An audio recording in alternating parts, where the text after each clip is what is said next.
안녕하세요. 저는 30대 후반의 평범한 여성입니다.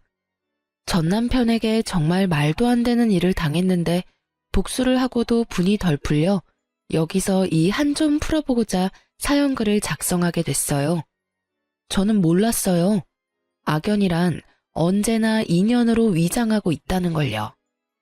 그래요. 처음에 남편과 만났을 때는 정말로 인연이라는 생각을 했어요. 솔직히 연애할 때는 다들 그렇잖아요. 나한테 잘해주는 남자가 제일 좋은 신랑감이라고 생각하죠. 그 사람이 언제나 나를 지켜줄 것 같고 언제나 저와 함께할 것 같은 착각. 저도 그렇게 착각했었어요. 착하고 순수하며 제 마음을 잘 읽어주는 건 사실 결혼하고 나면 그렇게 중요한 건 아니었어요.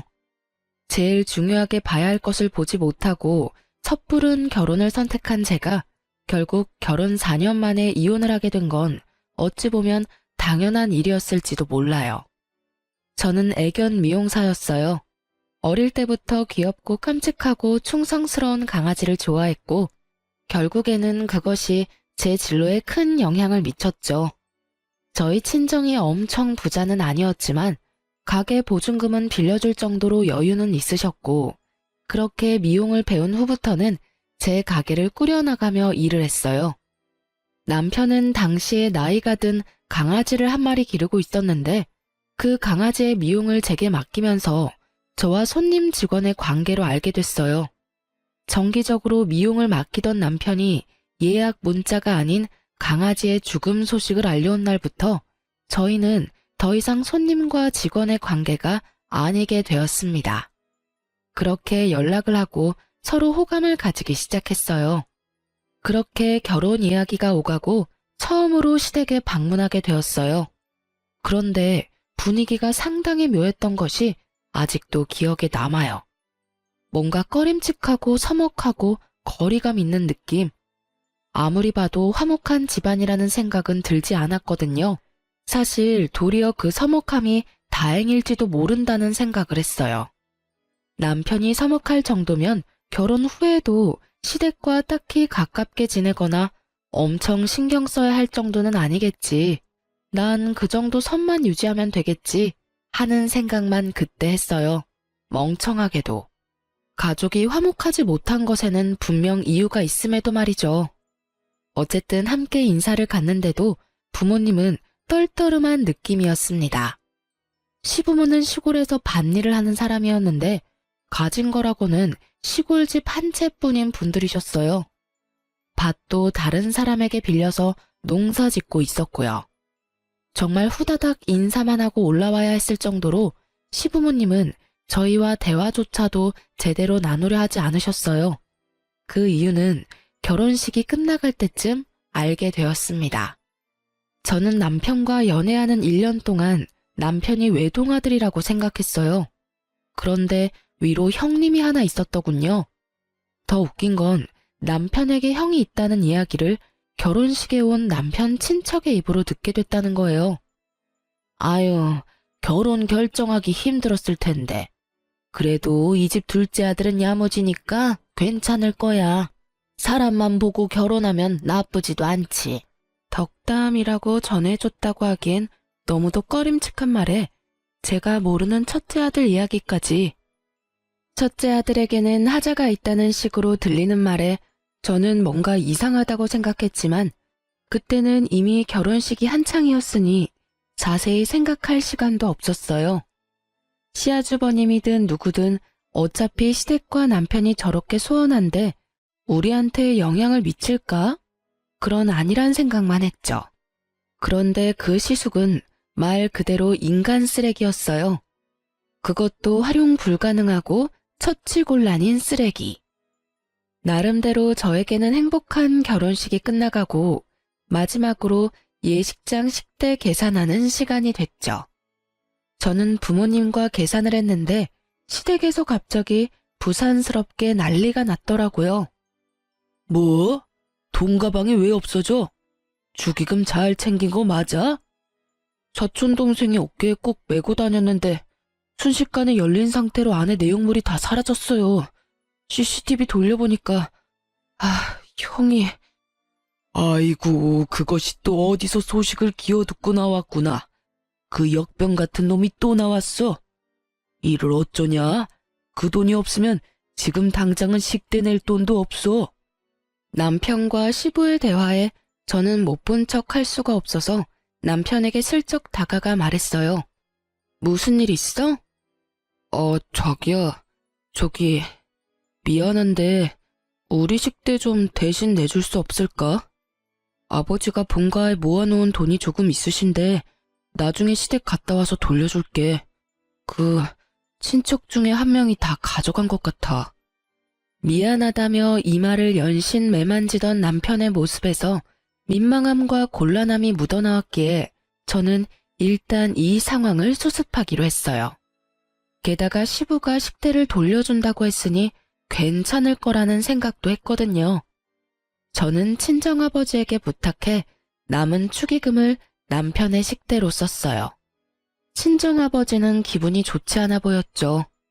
단순히 축의금의 절반을 당장 빌려줘서가 아니라 이렇게 경사스러운 날 딸이 시집 가는데 벌써부터 사돈댁에서 잡음이 터져나오니 불안한 마음이 더 컸던 것 같았어요. 그렇게 결혼식이 끝나고 저희는 공항으로 갔습니다. 식 끝나고 몇 시간의 여유를 두긴 했지만 당일 신혼여행을 가기로 했거든요. 그런데 비행기 탑승을 기다리던 그때 남편에게 전화가 한 통 왔습니다. 여보세요? 네, 아버지. 네. 뭐라고요? 집에 도둑이 들었다고요? 저는 순간 뭔가 잘못되어 가는 걸 느꼈어요. 짜증과 곤란이 뒤섞인 표정으로 전화를 끄는 남편은 제 눈을 피하며 한숨만 내쉬고 있었습니다. 아버님 댁에 도둑 들었대? 그게 아버지가 집에 모아두신 쌈짓돈을 다 털렸나 봐.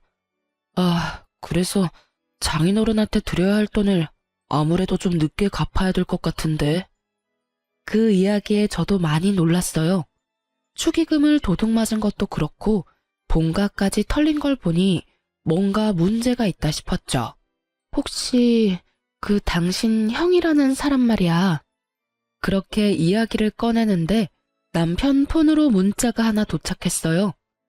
남편이 그 문자를 읽더니 완전 빡친 얼굴로 폰을 바닥에 내동댕이 쳐버리는 거예요. 저는 너무 놀라 남편이 던진 폰을 줍기 위해 고개를 숙였는데 그때 남편이 보게 된 문자를 저도 보고 순간 멈칫했습니다. 야, 축의금 쏠쏠하더라. 역시 돈 장사는 결혼식이 최고지. 앞으로 몇 번 더 해줬으면 좋겠네. 참, 그리고 아버지한테 돈 잘 쓰겠다고 말씀드려.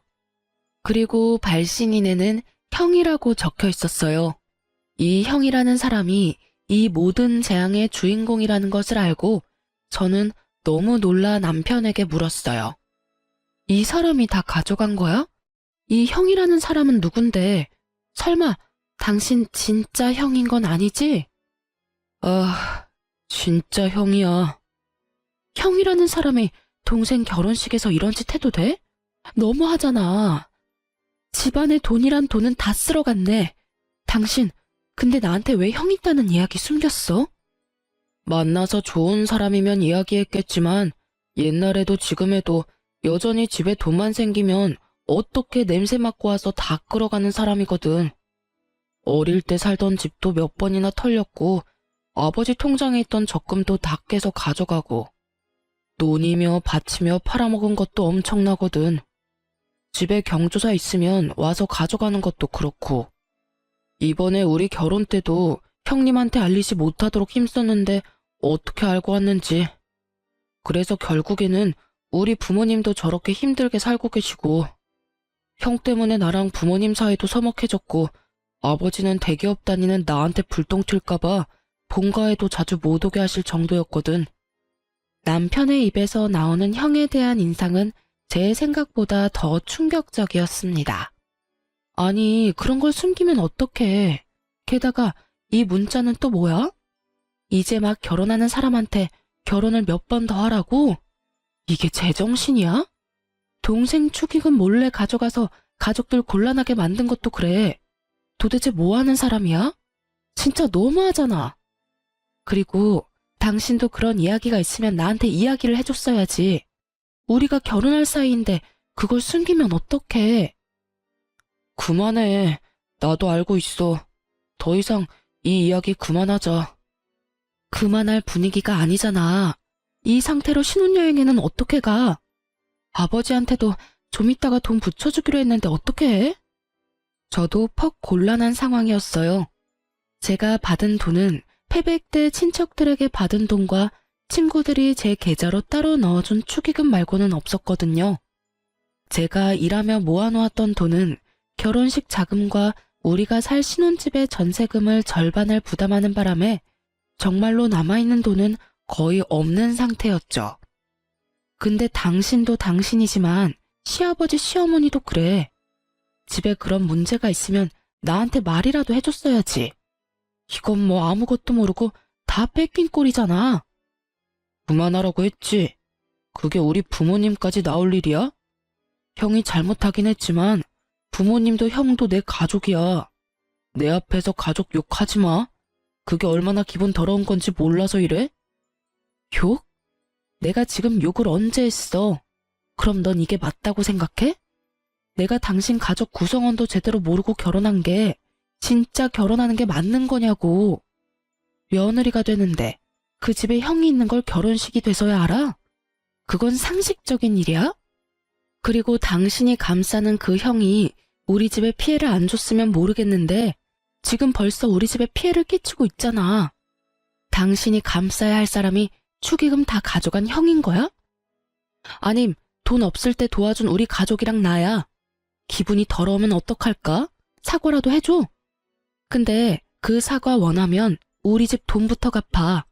우리 아버지한테 당신이 사과 먼저 하고 집안에 있는 도둑 간수도 제대로 못해서 급한 불 꺼준 나한테 이제는 뭐? 기분이 더럽다고? 도와준 나한테 지금 할 소리야? 왜 화를 내? 그냥 말로 해도 되잖아. 왜 이렇게 감정적으로 나와? 소리 지르지 말고 말로 하라고. 소리를 지르고 말고 할 게 아니라 너 하는 말이 소리를 지르게 만들잖아. 내가 한 말 중에 틀린 말은 하나도 없는데 왜 당신이 이렇게 당당해? 내 기분 더러워진 건 생각 안 하고 너 기분 더러운 것만 신경 쓰고 있으면서 내가 지금 웃으면서 해준다고 좋아서 도움 주고 있다고 착각하나 본데 나도 내 기분 더럽게 만들고 싶지 않아서 필사적으로 여태까지 너한테 티 안 내고 버틴 거라고. 그 와중에 너는 네 생각만 하고 네 가족 생각만 하지? 나도 내 가족 생각했으면 지금 당장 다 내팽개치고 나 혼자 여기 남았을 거야. 신혼여행은 무슨 신혼여행? 이 기분으로 여행을 뭐하러 가? 그것도 나 열받게 만든 인간이랑. 결국 열받아서 남편에게 한 소리 퍼부은 저는 온몸으로 기분 나쁜 티를 뿜어냈습니다. 참을 수 없었어요. 자기가 왜 나한테 기분이 더럽다고 말해요? 이 상황에서 진짜 기분이 더러워야 할 사람이 누군데. 저는 아버지께 가야 할 축의금의 절반까지 날아갔고 그 돈을 언제 받을 수 있을지 모른 상태가 되었으며 아주버님이라는 작자에게 결혼을 몇 번이나 더 하라는 문자까지 보고 완전 열이 받은 상태인데 게다가 남편 수중에 있는 돈이 한 푼도 없으니 더 문제였어요. 신혼여행에서 돌아오는 길에 양가 부모님 선물을 사오기로 했는데 이렇게 되면 양가 부모님 선물도 제 돈으로 사야 하는 상황이 됐잖아요. 단순히 돈이 들어서 화가 난 게 아니었어요. 이 행복한 신혼여행의 기분을 완전히 잡치게 돼서 짜증도 났는데 돈까지 내가 다 내서 무언가를 해야 한다는 상황이 더 열이 받은 거였죠. 노발대발하는 제 모습에 남편이 순간 흠칫하더군요. 결혼할 때까지는 저는 한 번도 화를 낸 적이 없었거든요. 아마 제가 화내는 모습을 처음 봤을 수도 있어요. 제가 화를 안 낸 이유는 단순했어요. 서로 다른 환경에서 자랐으니 저와 다른 면을 발견하더라도 상대방에게 그걸 고치라고 강요하지는 않았거든요. 근데 남편도 저한테 상식적인 선에서 대했고요. 그런데 이번은 그 상식에서 완전 벗어난 일이었잖아요. 피해는 저와 저희 집이 다 당했는데 자기 가족만 감싸고 도는 남편 놈을 보니 제가 결혼을 잘못했나는 착각까지 들 정도였으니까 말이죠. 그제서야 남편 놈은 눈을 동그랗게 뜨고는 주춤거리며 제게 말을 하더군요. 자기야, 내가 정말 미안해. 내가 잠깐 정신이 나갔나 봐. 그래, 당신은 충분히 화낼 수 있지. 나도 형 때문에 화나고 짜증나서 그랬어. 당신한테 화내야 할 일이 아닌데. 화 다 내고 사과하면 뭐가 달라져? 내가 기분 나쁜 건 너는 할 말 다 해서 속이 시원해졌고 사과 한마디면 끝나는데. 나는 속으로 더 열받고 있는데 수천 마디 말을 당신 사과 하나 때문에 못하게 된다는 점이야. 여기서 화를 내면 또 나만 나쁜 여자 되는 거니까. 사과를 할 거면 사과할 일을 좀 만들지 마. 생각해보면 단순하잖아. 아니면 좋게 말하고 끝날 일들이었고. 당신 가족이 저렇다는 건 이미 저렇게 됐으니 어쩔 수 없지만 그렇다고 당신까지 나를 이런 식으로 대하는 건 아니지. 미안해. 정말 미안해. 그 형이랑도 절대 연락 안 하고 살 거야. 당신한테 더 이상 피해주지 않도록 조심하면서 살게. 장인어른께 빌린 돈들도 최대한 내가 빨리 갚을게. 그러니까 화 풀어. 당연한 말을 내가 화를 내고서야 하는 남편을 보며 저는 한숨만 푹푹 내쉬었습니다. 신혼여행을 갔지만 순간순간마다 그 일들이 떠오르니 제대로 즐길 수가 없었어요. 저의 신혼여행은 그렇게 완전 엉망진창인 기분으로 끝내게 됐죠. 그 기간 내내 남편은 제 눈치를 보기에 바빴고요. 자기가 잘못한 건 알았는지 아니면 제가 생각보다 더 길게 화를 내는 게 신경 쓰였는지 뭐가 그 사람 진심인지 모르겠지만 더 이상 길게 화내봐야 일어난 일은 일어났고 제 기분은 더 나아질 리 없다는 생각에 남편에게 말했어요. 아주버님이랑 제대로 정리해. 절대로 그 사람이 당신이랑 우리 집에 피해주지 않도록 당신이 확실하게 하라고. 그리고 만약에 한 번만 더 이런 일로 나랑 우리 집에 문제 생기도록 만들면 그때는 이렇게 살지는 않을 거야. 이혼 이야기가 나오더라도 이상할 일 없는 거 알고는 있어? 결국 저의 으름장에 남편은 그 뒤로 제 눈치만 보더군요. 그렇게 그 일은 어떻게든 마무리가 됐습니다. 다만 앙금은 다 가라앉지 않았죠. 그래도 더 이상 시댁이나 아주버님에 대한 이야기가 저에게는 들려오지 않는 걸 보며 천만다행이라고 생각하며 살았어요. 그렇게 4년 동안 별 문제 없이 지나갔어요. 아버지에게 빌린 돈 1,500만 원도 남편 월급으로 2년 만에 다 갚을 수 있었어요. 그리고 4년째 결혼기념일에 남편은 저를 굉장히 충격에 빠뜨리는 일을 저질렀습니다. 그날은 남편과 둘이서 좋은 시간을 보낼 생각으로 가득한 하루였어요. 저희가 애가 없다 보니 이번 기회를 잘 이용하면 아이가 생길 것 같아서 굉장히 즐거운 마음으로 스테이크를 굽고 스파게티와 디저트를 손수 준비했어요. 그리고 도어락 비밀번호 누르는 소리가 들리고 저는 부엌에서 쏜살같이 뛰어나가 남편을 맞이하려 했어요. 그런데 제 눈에 들어온 것은 시부모님 두 분과 뒤에선 남편이 들고 온 커다란 캐리어였어요. 제 얼굴에서 웃음이 사라진 것은 당연한 순서였죠. 아버님, 어머님, 여기는 갑자기 무슨 일로... 제 말에 시부모님은 민망한 표정으로 남편을 쳐다봤습니다. 여보, 이게 다 무슨 일이야? 어머님, 아버님이 어째서 이 시간에 갑자기 우리 집에 오신 거야? 여보, 미안한데 당분간만 부모님 우리 집에서 지내면 안 될까? 왜? 무슨 일인데? 집에 물난리라도 났어? 한창 장마철이라 여기저기 물에 잠겼다는 말을 많이 들어서 시부모님 집도 물난리가 난 줄 알았어요. 그런데 남편이 고개를 흔들더군요. 아, 형이 아버지 집 계약서랑 인감도장 들고 가서 집을 팔아버렸어. 뭐? 갑자기 아주버님 이야기가 또 왜 튀어나와? 여태껏 가만히 있다가 왜 지금에서야? 사실 의아하긴 했죠.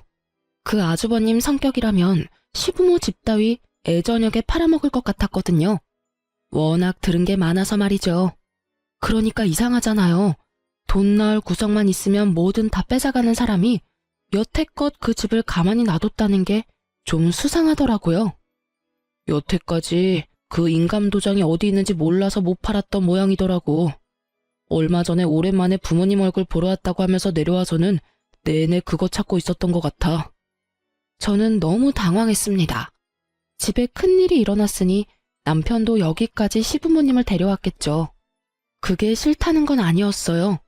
만약 저도 당장 제 부모님에게 문제가 생기면 우리 집부터 모셨을 거예요. 그런데 그러면 말이라도 해줘야 하는 거잖아요. 저번에도 그러더니 이번에도 남편은 제게 한마디도 없이 시부모님부터 먼저 데리고 와서 대뜸 들이밀면 해결이 되는 줄 아나 봐요. 여보, 내가 항상 말했잖아. 미리 말을 좀 하라고. 이런 일 생겨서 모시고 올 것 같으면 나한테도 미리 상의라도 한마디 했어야 하는 거 아니야? 미안해. 당신이 거절할까봐 여기까지 부랴부랴 모신 것도 있어. 그치만 이 장마철에 어디서 지내게 해. 부모님 모셨다고 뭐라 하는 게 아니야. 미리, 최소한 아버님이 당신한테 이런 일로 연락을 했으면 그때라도 나한테 이야기를 했어야지. 그래야 내가 뭘 준비를 하든 말든 할 거 아니야. 이렇게 다짜고짜 모시고 오면 이 늦은 시간에 부랴부랴 두 분 모실 방 정리해, 청소해, 식사도 2인분 뿐인데 어떻게 하라는 말이야. 미안해. 방도 내가 다 정리하고 청소도 내가 하고 두 분 밥도 내가 알아서 할게. 그러니까 제발 여기 있게만 해줘. 부탁이야. 남편이 제게 사정사정하는데 도와주지 않을 수도 없었어요. 두 분이 본인들이 원해서 또는 며느리 괴롭히고 싶어서 들어오는 것도 아니고 두 눈 가득 제 눈치 보는 걸 뻔히 알면서도 그분들을 내칠 만큼 제 마음이 모질지도 못했죠. 그렇지만 이대로 계속 살 수도 없는 노릇이었습니다. 두 분은 할 일을 찾지 못해 계속 불안해하셨고 계속 시골로 내려가고 싶어 하셨어요. 결국 저와 남편은 상의 끝에 제가 모아뒀던 돈 2천만 원을 시골에 있는 집에 월세 보증금으로 넣어 시부모님 두 분을 모시기로 했어요. 전세를 해드리고 싶었지만 돈이 없으니 어쩔 수 없이 월세를 들어갈 수밖에 없었죠. 그렇게 보증금을 넣으면서 이름은 제 이름으로 계약했어요. 그 아주버님이 언제 또 이 재산을 노릴지 모르니 제 이름으로 해야만 했죠. 시부모님도 남편도 모두 동의한 사항이었어요. 그렇게 어떻게든 급한 불은 껐지만 저는 속으로는 내내 부글부글 끓었어요. 남편도 남편이지만 그 시숙의 존재 때문에요. 도대체 뭐하는 작자이길래 우리에게 이렇게 피해를 주나 싶었거든요. 어떻게든 한 번은 정리해야 할 문제라는 생각이 들었죠. 아니, 평생 동안 모은 돈을 갈취당하면서 살 수는 없는 노릇이잖아요. 그래서 결국은 각오를 다지고 아주버님의 뒤를 캐기로 했어요. 흥신소라는 게 보통은 불륜을 잡는 곳인데 저는 가족의 뒤를 캐려니 약간 기분이 이상했어요. 그래도 이대로라면 우리가 피해를 고스란히 입겠다 싶어서 어디서 뭘 하는 사람인지 주소와 전화번호를 알고 싶다고 했어요. 흥신소 직원이 남편은 전화나 주소 같은 건 모르냐고 묻길래 남편도 연락을 끊어서 모른다고 말했거든요. 그런데 얼마 뒤 흥신소 직원이 제게 아주버님 조사한 서류를 주더라고요. 진짜로 남편이 모르는 거 맞나요? 저희가 뒤를 캐보니 전혀 다른 내용이던데 한번 확인해 보시죠. 그게 무슨 말이에요? 남편도 시숙이랑 연락 끊은 지 오래돼서 모른다고 하던데. 그 시숙이라는 분이 남편 뒷조사를 했던 것 같더라고요.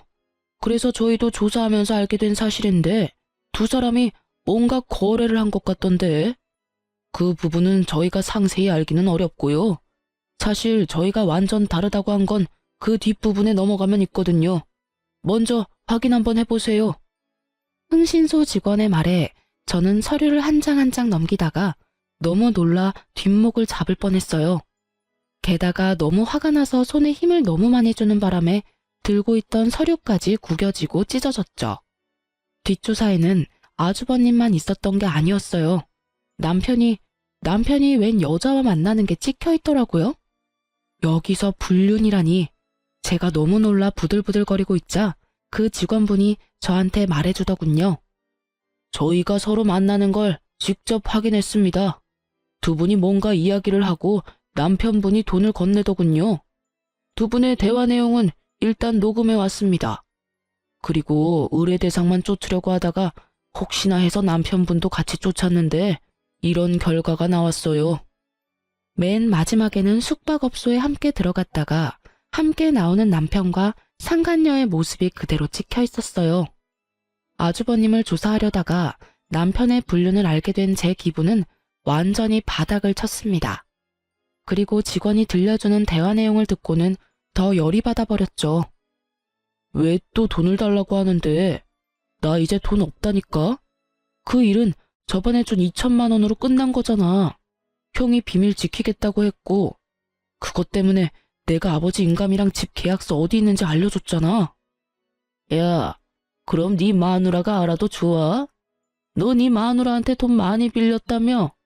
네가 밖에서 그런 짓이나 하고 돌아다니는 거 알면 마누라가 참 좋아하겠다. 그치? 돈 주기 싫으면 말어. 내가 직접 네 마누라한테 가서 네가 어떤 여자랑 어디서 뭘 하는지 가르쳐 줄 테니까. 이 대화를 들으니 단번에 알겠더군요. 시숙은 남편이 바람 피운 장면을 목격했던 거예요. 그리고 그걸 비밀로 해주는 조건으로 남편을 꼬드겨 인감도장을 찾아 집까지 팔 수 있게 됐고요. 아, 이 모든 게 남편 놈의 불륜 때문에 벌어진 일이라는 것도 일목요연한 일이었습니다. 그래놓고 모든 걸 자기 형 책임으로 몰아가다니. 애초에 남편이 불륜을 저지르지 않았다면 그 형이 그걸 빌미로 시부집을 팔 일도 없었을 테고 제가 보증금을 마련해야 할 일도 없었을 테죠. 저는 너무 열받아서 추가로 남편과 상간녀에 대해 조사를 부탁했습니다. 그리고 혹시라도 남편에게 숨겨진 재산이 있는지도 확인했어요. 저는 그날 저녁 늦게 집에 들어갔습니다.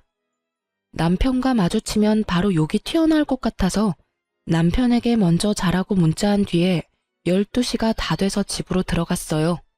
그리고 잠자고 있는 남편의 휴대폰을 들고 와 본인 인증을 했는데 토지와 아파트가 있더라고요. 저와 사는 집 하나만 공동 명의로 뜰 줄 알았는데 논밭도 있었고 아파트도 한 채 더 있더군요. 그 땅들이 시골에 있던 시부모님 살던 지역이더라고요. 아무리 봐도 시부모님이 남편에게 시숙 몰래 넘겨주신 재산 같았어요. 그걸 보는데도 완전 어이가 없었어요. 돈이 있는데도 저한테 모든 걸 다 떠맡기고 돈을 내도록 만들었잖아요. 불륜만 해도 여기를 다 엎어버려도 모자랄 정도인데 재산까지 숨기고 제 돈과 친정 돈을 펑펑 쓰도록 만들었다니 저는 정말로 이 남자를 죽이고 싶은 마음이 머리 끝까지 들었습니다. 이건 절대로 이혼감이라는 생각이 들었죠. 그런데 참았어요. 왜냐고요? 불륜은 증거 싸움이고 어찌됐든 증거가 불충분하거나 불법적인 경로를 얻은 거면 저에게 오히려 더 불리하게 작용한다고 들었거든요. 인터넷에 떠도는 이용글들에서 얻은 정보였어요. 그리고 저는 제가 불행해지는 건 싫어요. 나쁜 연놈들이 불행해지는 걸 보고 싶은 거지. 게다가 흥신소에서 수집한 증거들은 모조리 불법 증거가 될 수도 있어서 일단 제 손으로 띄어야 했죠. 다행히 여름 휴가철이라 여름 휴가 명목으로 가게 문을 일주일간 닫았어요. 그리고 그 일주일간 남편 뒤를 캤답니다. 아주 고구마 줄기처럼 줄줄이 엮여 올라오더군요. 숙박업소에 함께 들어가는 사진과 함께 나오는 사진, 그리고 두 사람이 팔짱 끼고 애정 표현하는 사진까지 모조리 제가 직접 쫓아다니며 살심을 숨기고 찍은 사진들이었습니다. 그리고 남편 자는 동안 남편 지문으로 폰 열어서 그 여자랑 나눈 증거 대화들 모두 사진 찍어놨어요. 그리고 마지막 증거는 저 혼자가 아닌 시부모님과 함께 하게 됐습니다. 바로 남편이 그 상간녀와 숙박업소에 들어갈 때 시부모님을 불렀어요. 저는 시부모님에게는 남편이 할 이야기가 있다는 말로 이쪽으로 오시도록 만들었습니다. 몇 호에 들어갔는지 확인한 저는 그 방문 앞에서 동영상을 찍기 시작했습니다. 문 앞에 바짝 대고 있어서 그런지 녹음이 그래도 됐더군요. 두 분 부모님이 왜 이런 곳으로 불렀냐며 눈살을 찌푸리는데 저는 잠시만 계셔달라고 했어요. 남편이 여기서 곧 나올 거라고요. 부모님은 전혀 의심도 안 하시더군요. 그리고 문이 열리자 남편이 제 얼굴을 보며 깜짝 놀랐어요. 어머니, 아버지, 그리고 당신 여기서 뭐 하는 거야? 뭐 하긴, 남편 같지도 않은 놈 불륜 증거 잡고 있지. 내가 이 방 앞에서 장장 2시간을 기다렸다, 이 새끼야. 네가 감히 날 놔두고 바람을 펴? 네가 어떻게 그럴 수 있어, 어? 남편에게 소리 지르자 남편 뒤를 따르던 여자가 놀라서는 다시 방으로 들어가서 문을 걸어 잠그더군요. 저는 그 방 안에 소리쳤어요. 나올 때까지 나도 안 가. 지금 당장 모면하려고 해도 어차피 나올 구멍은 여기뿐이거든. 앞에서 기다릴 테니까 얼굴이나 한번 보자. 그때 남편이 제 손을 확 잡더군요. 그만해. 여기서 뭐 하는 거야? 할 말 있으면 나한테 해. 더러우니까 손 떼? 너한테 할 말이 없을 리가 있겠냐? 더러운 놈. 어디서 나한테 이래라 말아야. 하긴 상간녀보다 네가 더 더러운 놈이지. 우리 부모님은 왜 모셔왔어? 너 부모님들한테 할 이야기 없어? 난 네가 할 이야기 많을 것 같아서 모시고 왔는데 집 때문에. 무슨 소리 하는 건데? 저는 시침이 떼는 남편과 아무것도 모르는 시부모에게 흥신소에서 받아온 녹음본을 들려줬어요. 그걸 듣는 동안 남편놈 얼굴은 새파래지고 시부모 얼굴은 벌겋게 달아올랐습니다. 이 인간 말종 같은 놈아, 네가 그걸 네 형한테 알려준겨? 아이고, 세상에 믿을 놈 하나 없다더니 어떻게 네가 그런 짓을 해? 이놈아, 너 그러면 내가 준 논밭이랑 아파트는 어쨌냐? 너 설마 그것까지 팔아먹었어? 아니에요. 그건 아직 있어요. 제 명의는 아니지만. 네 명의가 아니면 누구 명의로 되어 있는데? 남편이 망설이자 시모가 저를 쳐다보며 말하더군요. 설마 며느리 앞으로 했니? 맹세코 제 앞에는 아무것도 없어요. 지금 사는 아파트도 공동명의고 두 분 보증금도 겨우 모은 제 전 재산이거든요. 그럼 설마 너 저 여자 앞으로 다 돌려놨어? 그 말에 남편놈이 말을 하지 않고 고개만 돌리자 시부모가 그 자리에서 털썩 주저앉았어요. 너 미쳤어? 부부 사이도 아닌 생판 모르는 여자한테 지금 전 재산을 맡긴 거요? 난리가 났습니다. 이런 난장판이 따로 없었어요. 저는 저대로 열이 폭발했고요. 이 미친놈이 돈을 그만큼 가지고 있었으면서 여태까지 나한테 빨대를 꽂았어? 네가 사람 새끼야? 지금 당장 우리 아빠한테서 가져간 돈 내놔. 아버지, 나 이 여자랑 이혼하고 명의 변경한 여자랑 결혼하면 그 재산 다시 가져올 수 있어. 그러니까 저 여자랑 이혼만 하면. 시부모의 얼굴에 희미한 희망이 돌아오더군요. 그렇지만 제게는 절망이었어요. 그리고 저 정신 나간 헛소리를 듣고 있는 것도 더는 참을 수 없었어요. 그래서 소리를 꽥 질러버렸죠. 야, 이 정신 나간 놈아, 누가 너랑 이혼 안 하겠대? 아랫돌이 아무한테나 휘두르고 다니는 너 같은 걸레하고 1초도 같이 있기 싫은 게 나야. 이혼을 이야기해도 내가 이야기해야지. 더러운 새끼, 네가 뭔데 나한테 이혼하자고 난리야? 그래, 해, 이혼. 근데 네가 가져간 돈은 다 내놓고 꺼져야지. 우리 아버지한테 빌려간 돈, 내가 내준 보증금, 위자료까지 싹 다 내놔. 돈 없어. 당신한테 주고 싶어도 이미 내 재산 다 넘어갔다고. 가져가고 싶으면 당신 맘대로 해. 난 없어. 실실 웃으며 돈 없다는 남편놈 보니 뒷목 잡고 넘어갈 것 같았어요. 저는 남편놈에게 소리쳤죠. 그래? 그럼 법적으로 해. 당신한테 소송 걸 테니까 아주 잘해봐. 저는 남편을 째려보며 이곳에 오기 전 상담차 들렀던 이혼 전문 변호사 사무실로 전화했습니다. 네, 이혼하려고 하는데 이 인간이 자기 재산을 상간녀 앞으로 다 돌렸다네요. 지금 있는 재산은 저랑 공동명의로 가지고 있던 아파트인데 그거 처분 못하도록 할 수 있나요? 네, 그럼 그렇게 해주세요. 뭐 한 거야, 당신? 신혼집 공동명의, 명의자 바꿀까봐 못하도록 법원에 신청했어. 이거라도 있어야 너한테 뜯긴 내 돈이랑 위자료라도 건지겠지. 짐 다 싸서 내놨으니까 알아서 찾아가. 그리고 난 절대로 너희 둘 용서 안 해. 그렇게 말하고 돌아서던 저는 방 안에서 모든 걸 듣고 있을 상간녀에게 말했습니다. 상간녀야, 너 직업 좋더라. 내가 곧 그 직업 잘리도록 만들어줄게. 저는 그렇게 말하고 집으로 돌아왔어요. 큰 소리는 쳤는데 진짜 딱 죽고 싶었어요. 너무 비참하고 열받아서요.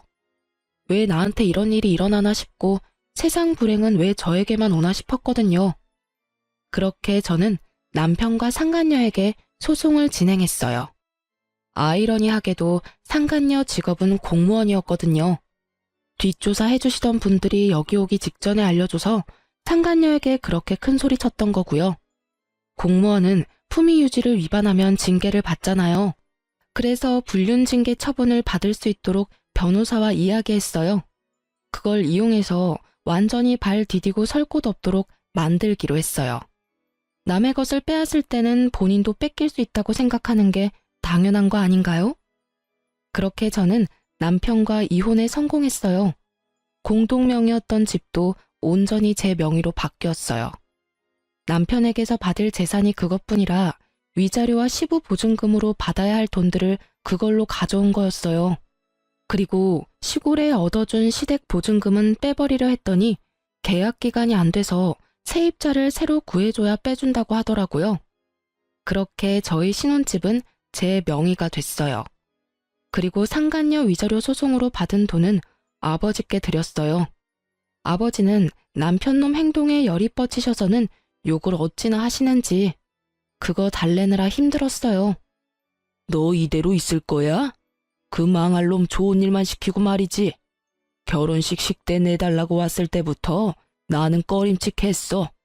천벌을 받을 놈 같으니라고. 감히 내 딸한테 이딴 짓을 저질러?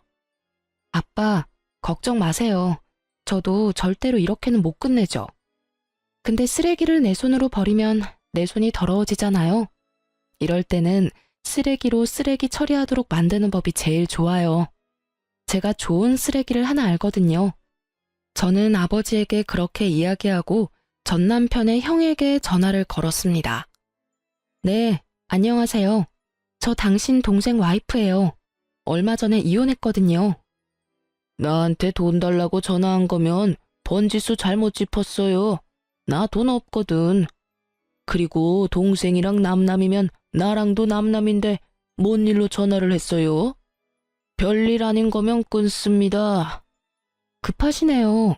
좋은 거 알려드리려고 전화했는데. 당신 남동생한테 재산이 얼마나 있는지 모르죠? 걔는 벌써 내가 다 털어서 얼마 전에 연락했는데 개털이던데. 그럴 리가 있겠어요?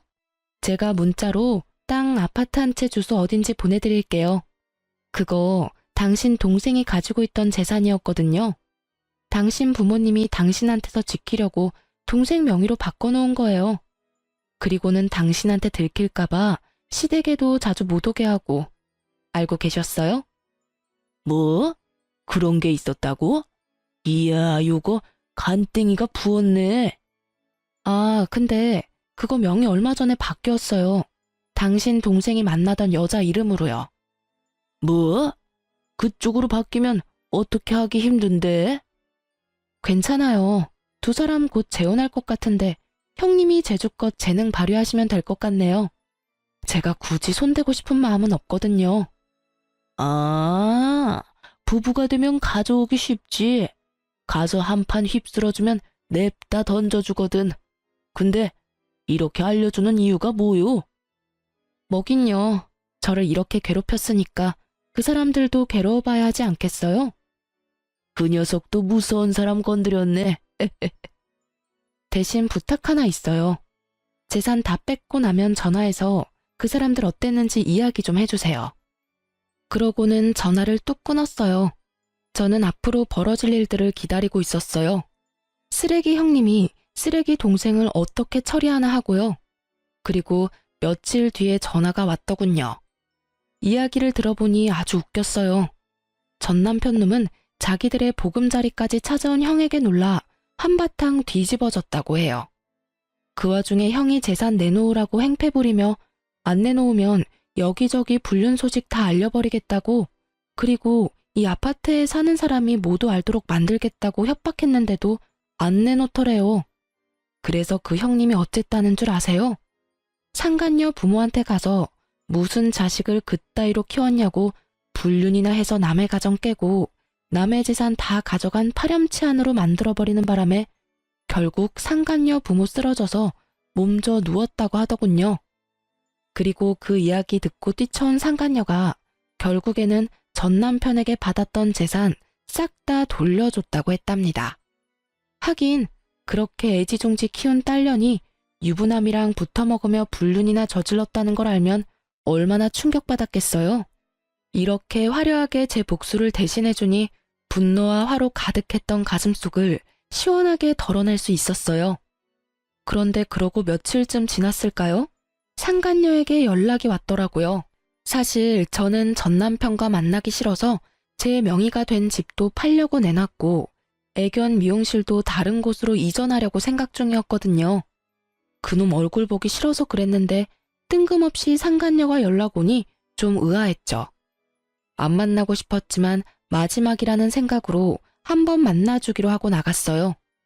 약속을 하고 만난 곳에는 상간녀와 전 남편이 같이 있었어요. 두 사람이 왜 날 불렀나 싶었지만 제가 쫄릴 게 뭐가 있겠어요? 잘못한 건 두 사람인데. 그래서 당당하게 그 앞에 앉아서 물었죠. 왜 보자고 하셨어요? 꼭 이렇게까지 했어야 해요? 상간녀 표정이 그 전과는 다르게 아주 시달려서 눈밑이 시커멓게 기미가 꽉 꼈더군요. 마치 상간녀의 앞날처럼 말이죠. 저는 싱긋 웃으며 정말 아무것도 모른다는 것처럼 물었죠. 뭘요? 아주버님요. 아, 그분요? 그분이 왜요? 저희 주소랑 이 사람 재산 있는 거 알려준 게 당신이라면서요. 그 사람이 저희한테 다 말해줬어요. 혹시 우리 부모님 찾아가라고 한 것도 당신이 한 짓이에요? 어이가 없네. 이젠 뭐든 다 내 탓이야? 네가 뭔데 나한테 그딴 소리 하는데. 그래서 나한테 책임이라도 씌우고 싶어서 그래? 내가 알려줄까?